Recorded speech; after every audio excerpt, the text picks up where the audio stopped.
Mesdames, Messieurs, amis des journaux, bonjour et bienvenue à ce rendez-vous de l'actualité. Le chef de l'État, Patrice Talon, a effectué une visite de travail hier avec son homologue du Togo, Faure Gnassingbé. Le matinal donne cette information et rapporte que les deux personnalités ont examiné la solution de la communauté électrique et les relations bilatérales entre les deux pays. À en croire le défi d'une génération, les nouvelles rassurent et témoignent du sens d'anticipation du président béninois dans la gestion de la crise énergétique pour la nation. La politique énergétique du président Patrice Talon est validée. L'actualité nous informe également du sommet des chefs d'État tenu ce mardi à Lomé pour la renaissance de la communauté électrique du Bénin et soulève que de grandes décisions ont été prises par les deux personnalités.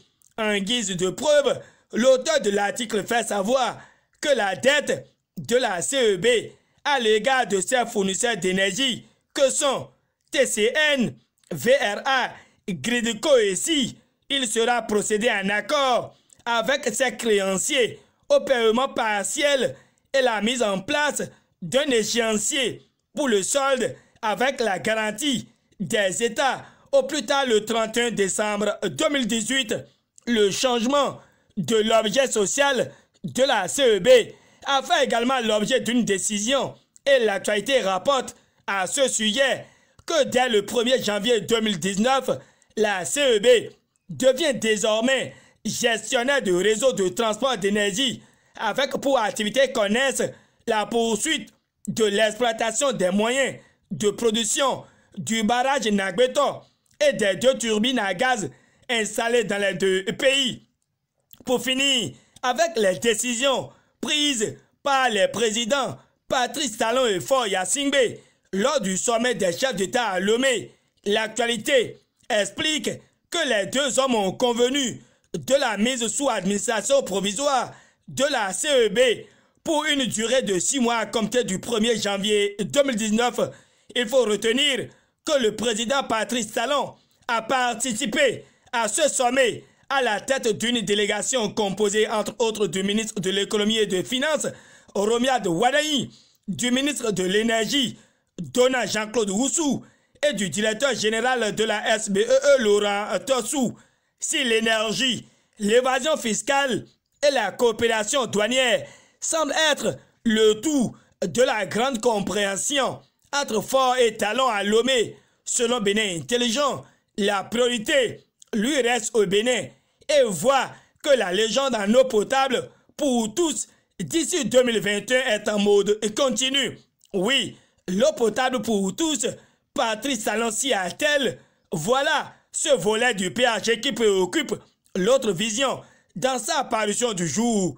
Et le journal expose que le projet est déjà visible dans plusieurs communes du Bénin, tout en signalant que Djougou, Parakou, Savalou, Abomey Calavi, Tofor, Zobotome, Dassazoume, Savé, Boycon, Abomey et autres sont impactés de cette promesse en eau potable. Les 4 vérités rallongent que Talon opère dans ce domaine sans tapage. C'est justement pour une suite favorable des activités dans ce secteur que le Béninois libéré nous éclaire sur la présentation du budget sectoriel du ministère de la Gambie et clame qu'il faut 58 milliards pour donner l'eau aux Béninois en 2019.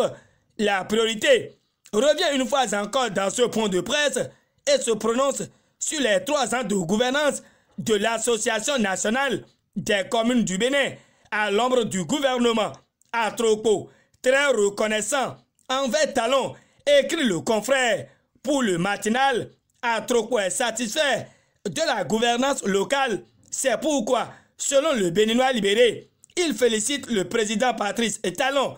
Bénin Intelligent apporte sa touche à ce 3e anniversaire du bureau de l'Association nationale des communes du Bénin et indique que Luc Setongi Atropo décerne la palme de gouvernance locale à Talon.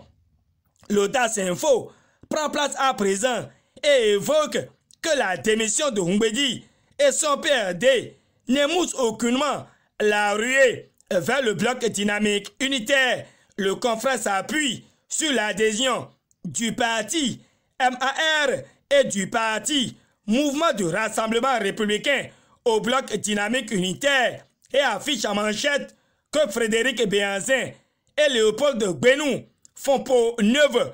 L'Audace Info notifie que les deux partis ont ensemble signé le protocole de fusion au constat d'huissier. Oui, c'est la réforme du système partisan qui bat son plein. Et l'autre vision rend public que le bloc républicain sera en congrès du 8 au 9 décembre prochain, pendant que l'historique congrès du bloc progressiste est prévu pour se tenir ce week-end, précise l'actualité. Le retrait du PRD du bloc républicain en formation figure à la une du quotidien Le Meilleur, qui renseigne que Mbedi et Si sont dans l'ascenseur du déclin. L'auteur de l'article présage le retour probable de Hagben National dans l'opposition. Déjà, la dépêche voit Mbedi au creux de la vague après son retrait du bloc républicain. De la politique, le potentiel nous ramène dans le secteur de l'éducation, avec pour information le non-paiement de la prime de vacation. Face à cette situation, le journal de Ating Pator relate que les vacataires boycottent les devoirs au CGN d'Assa Zoumé. C'est avec un questionnement que le nouvel observateur indexe l'enseignement secondaire dans notre pays. Déçu, l'imprimé se demande si c'est un crime ou un tort d'être enseignant vacataire au Bénin. À la une de l'Afrique en marche, il faut retenir qu'il y a vague de licenciements et les amis de Talon ont échoué au port.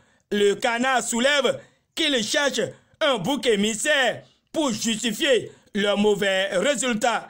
Mais le confrère de la matinée publie que Talon réhabilite à Djara le démarrage du bitumail du tronçon à Djara Médé-Djonou se fera avant le 1er janvier 2019, s'exclame le confrère de la matinée. Cependant, Matin Libre se réjouit du Forum international Afrotech 2018. Selon le canard, le Bénin enclenche sa révolution numérique que nous révélera le TOFA de l'année 2018. La dépêche calme les ardeurs et souligne que déjà le samedi, on aura les révélations.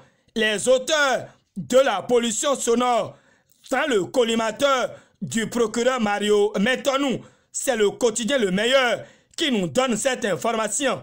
Et les 4 vérités ajoutent que les populations invitent le procureur Metonou à sévir. Terminons cette revue de presse avec le révélateur qui a vu que l'utilisation des moulins à condiments génère des revenus à son utilisateur, mais soumet les tympans à rude épreuve. C'est sur cette note que prend fin notre rendez-vous d'aujourd'hui.